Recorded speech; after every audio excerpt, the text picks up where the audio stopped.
great. Hope you're all awake, got some coffee. My name is Katharina Glass, and I'm a data science storyteller at Aurubis. Aurubis is the world's largest copper scrap processor, world number 3 in processing of copper concentrates, number 1 in Europe, world's number 1 in the production of rod, shapes, flat rod products, and number 3 in cathode output. For me, after 10 years in academia, this was a 270-degree turn when I started there 3 years ago. So how do I come there? 3 years ago, my boss decided that it's time to Aurubis to leverage this superpower of data. And there was I, a unicorn, the first data scientist among 6,600 colleagues. And I was extremely enthusiastic and excited because, you all know this feeling when you start something completely new, even if it's challenging. My colleagues welcomed me rather reserved because of the Northern German Hanseatic mentality, but also because I was the first data scientist they ever worked with. So the primary task was to introduce, to explain, to promote, and to establish data science in the company, throughout the company. Cumbersome task, isn't it? I decided to take this challenge, and today I will share with you how I've been managing that ever since. My lessons learned from the 3 years of Aurubis are more on the soft skill level. So to succeed in the data science and the multi-metal and metallurgy and the oil industry, you need 2 skills primarily, which are not necessarily programming or computational knowledge or machine learning or artificial intelligence. These are resilience and communication skills. When you go as a first data scientist, as a unicorn, into the industry, you start sometimes from the green field, but in my case, it was even the brown field. So you will inevitably fail at some point. You need to take care that you fail fast, learn quickly, get up, and then try again. You have to be resilient and to stay resilient, to rise strongly every time. On top of that, the ability to tell database stories, to communicate, is even more important. Because as a data scientist, you can only be as good as your communication skills are. You are the missing link between the data and the domain knowledge in the company. The third thing is dare to start simple. Reports, historical analysis, metrics, KPIs, whatever you may think of, are extremely helpful to promote, to establish, to introduce data science in the company, even though they're rather simple from the technical perspective. So, from my experience, these are the keys to success as a data scientist in the multi-metal, but also everywhere else as well. So Aurubis is a company of the old industry, but our products are far from being outdated. What does Aurubis stand for? For heavy metal?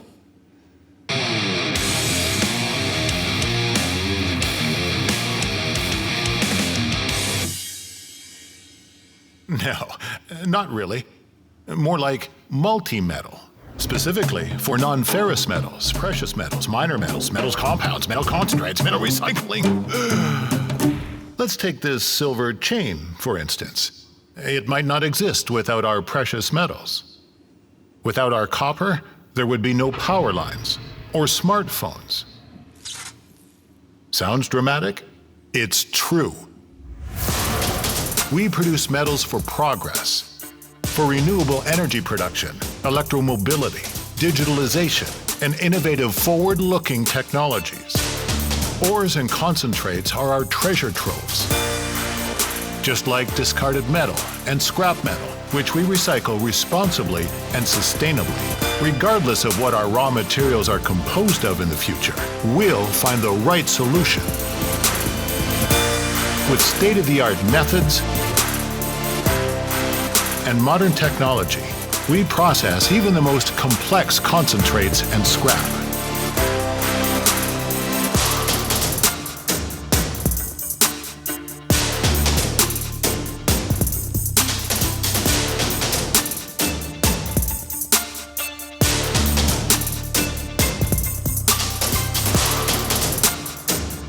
We produce metals of the highest purity. That is our strength. We are go-getters with grit. Scientists with a sixth sense. Managers with market know-how. We stand for passion for metallurgy. So maybe heavy metal isn't that far off base after all.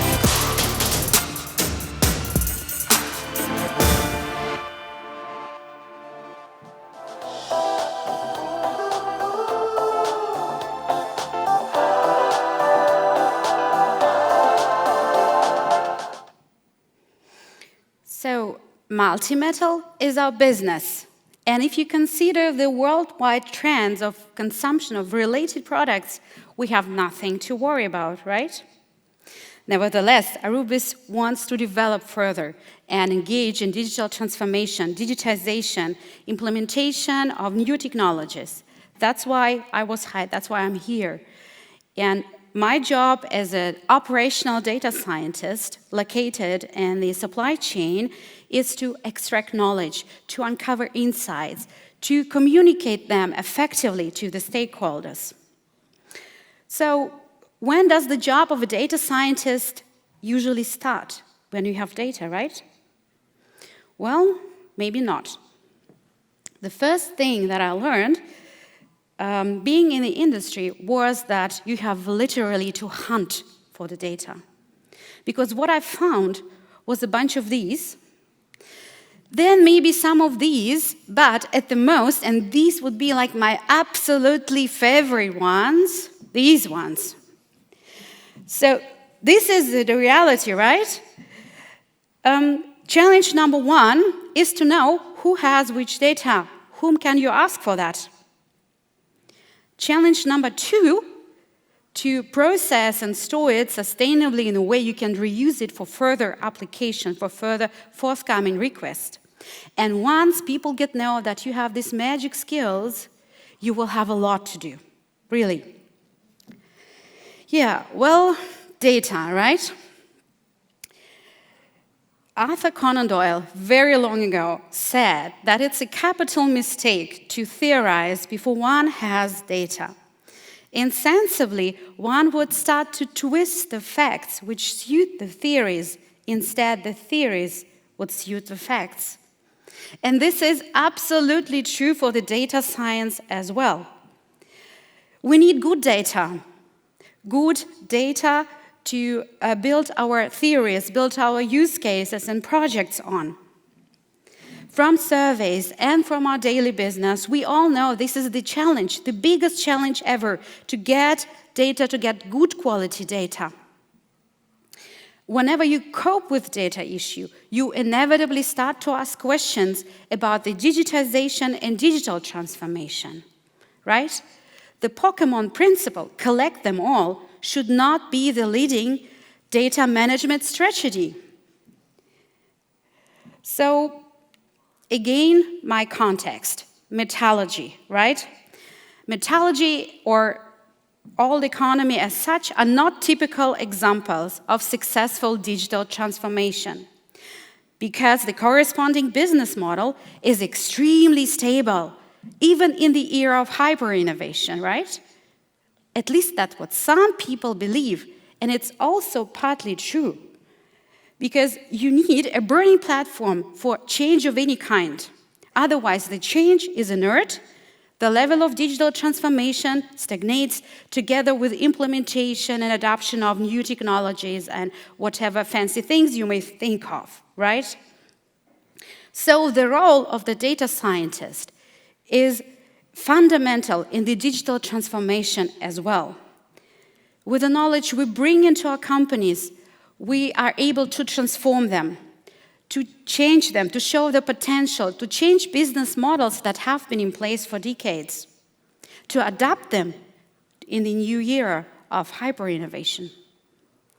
The job of a data scientist, therefore, is to contribute to the digital transformation, to contribute to these projects with own high-impact projects.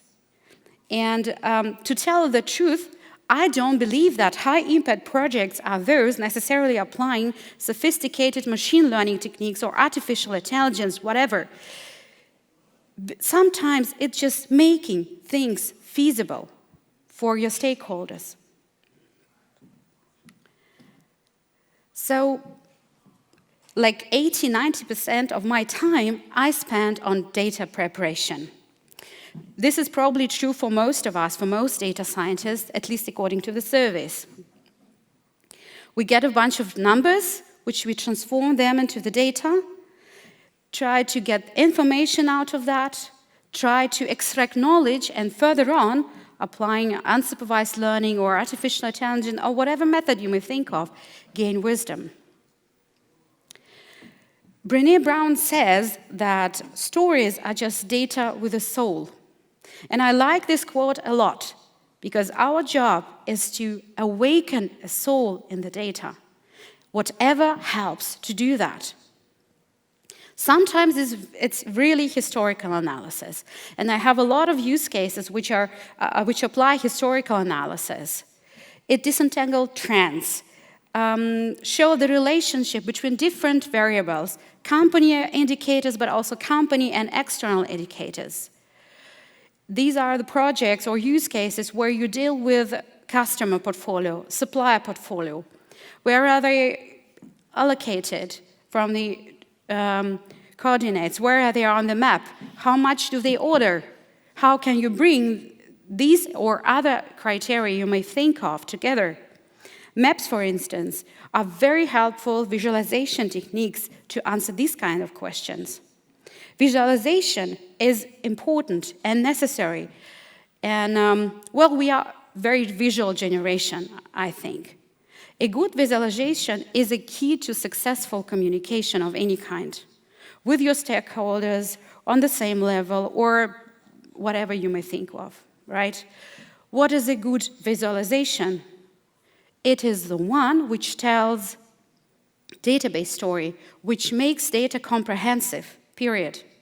Nothing more than that, but it's more than that. And we all know from our daily business that is more than that, right? So, like as you see, or as you may assume, at Aurubis at the moment, we apply mainly 3 data science techniques: data preparation, descriptive and explorative analysis, and supervised learning. Together with the development of digital transformation, we start to engage in unsupervised learning as well and artificial intelligence.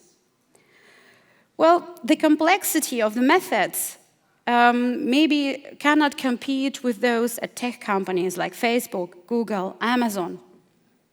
But we also have a completely different business model and history. It's not like they are here and we are there. It's like we play different sports.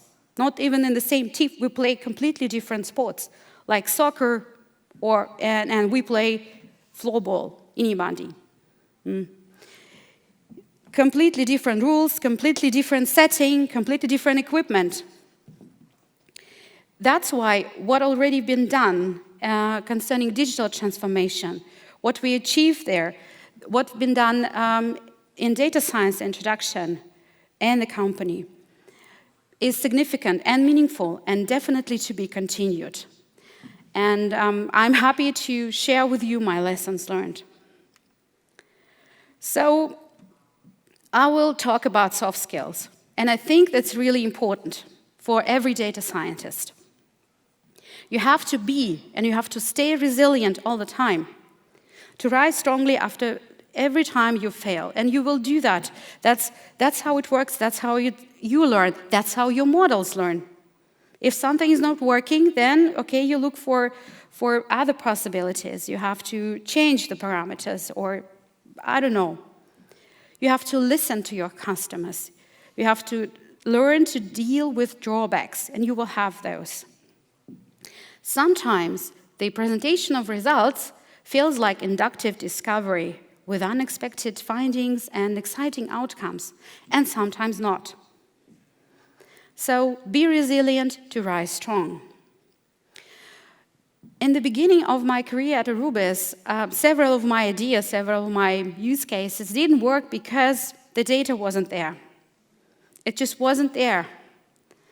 So that motivated me to engage in digital transformation, to contribute to digital transformation. Why? Because in the end of the day, we are the one who extract value out of this bunch of data, out of these numbers, transform them into the data, then information, along this data science value added. We are the missing link between the data or the raw numbers and the business, the domain knowledge. And we have to really start to go into these kind of projects as well as a data scientist. At least it's true for the old industry. Communication. This is another very underestimated quality. If you consider the job postings of data scientists, communication skills are chronically undervalued, and it's a mistake, because we are all good at numbers. We all have our degrees, we all have our training on machine learning and whatever methods you may think of. But in the business world, the ability to tell data-based stories, the ability to visualize them, the ability to promote your work, to promote your projects, is even more important than anything else. So become a data science storyteller. How can you do that?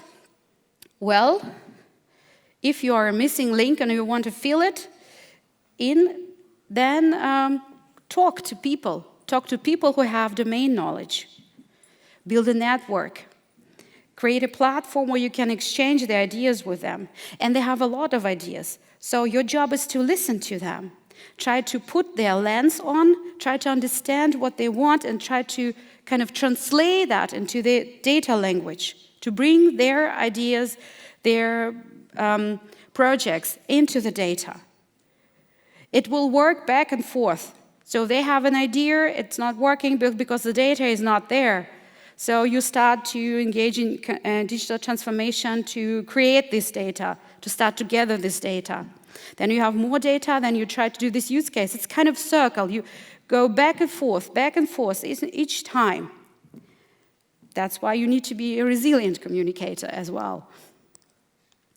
So, kind of the last thing I would like to talk about to you today is the low-hanging fruits dilemma. The low-hanging fruits for a data scientist are metrics, KPIs, dashboards, historical analysis, reports, these kind of things. These are extremely important ones for the business. They have high business values. We all know that. But here's the thing. You, with all of the knowledge and ideas and I don't know what, new trends and artificial intelligence, and on the other hand, the reality at your company. The digital transformation is progressing but not completed. Messy data all around still. People don't understand your job. People don't even know what you're capable of or what is possible applying all the sophisticated methods. So you need to start somewhere. And low-hanging fruits like reports, KPIs, dashboards is the way to establish data science, to promote data science. It was hard for me, especially with my academic glasses. I had to take them off to improve my communication skills, to work on my resilience, to be able to get up each and every time, and to start with low-hanging fruits. They help us to understand the business model. This is the very first thing we should do when we are new in the company. How do we earn money here? To understand the business model. Because this is like the place where you can assess, so, okay, where can I contribute? How can I contribute to the company's success? This is how it works. Sometimes the method is correlated to the value of a project, but like in my framework, or from my experience, it's absolutely not true. The value of a project is determined solely by the organizational needs of the company. So if they need reports, if they need KPIs, if they need dashboards, here we go. This is where you create business value. Today, tomorrow, day after tomorrow. And maybe in a year or two, you will have something which is more sophisticated. Through this kind of work, people get to know you. People build trust. And especially in the old industry, it's a lot of time a question of trust. Do they trust you? Do they trust your models? Doing this work, people start to trust you. And this brings you again to the sophisticated projects you may dream of. So, to bring it all together, to sum it up a bit, to succeed as a data scientist in the multi-metal, or maybe also everywhere else, you need to become a resilient data science storyteller. And for me, is the Cumbersome task accomplished? Well, maybe let me quote Winston Churchill on that. I like this quote a lot. This is not the end. This is not even the beginning of the end. But perhaps it's the end of the beginning. That's where we are. So thank you very much.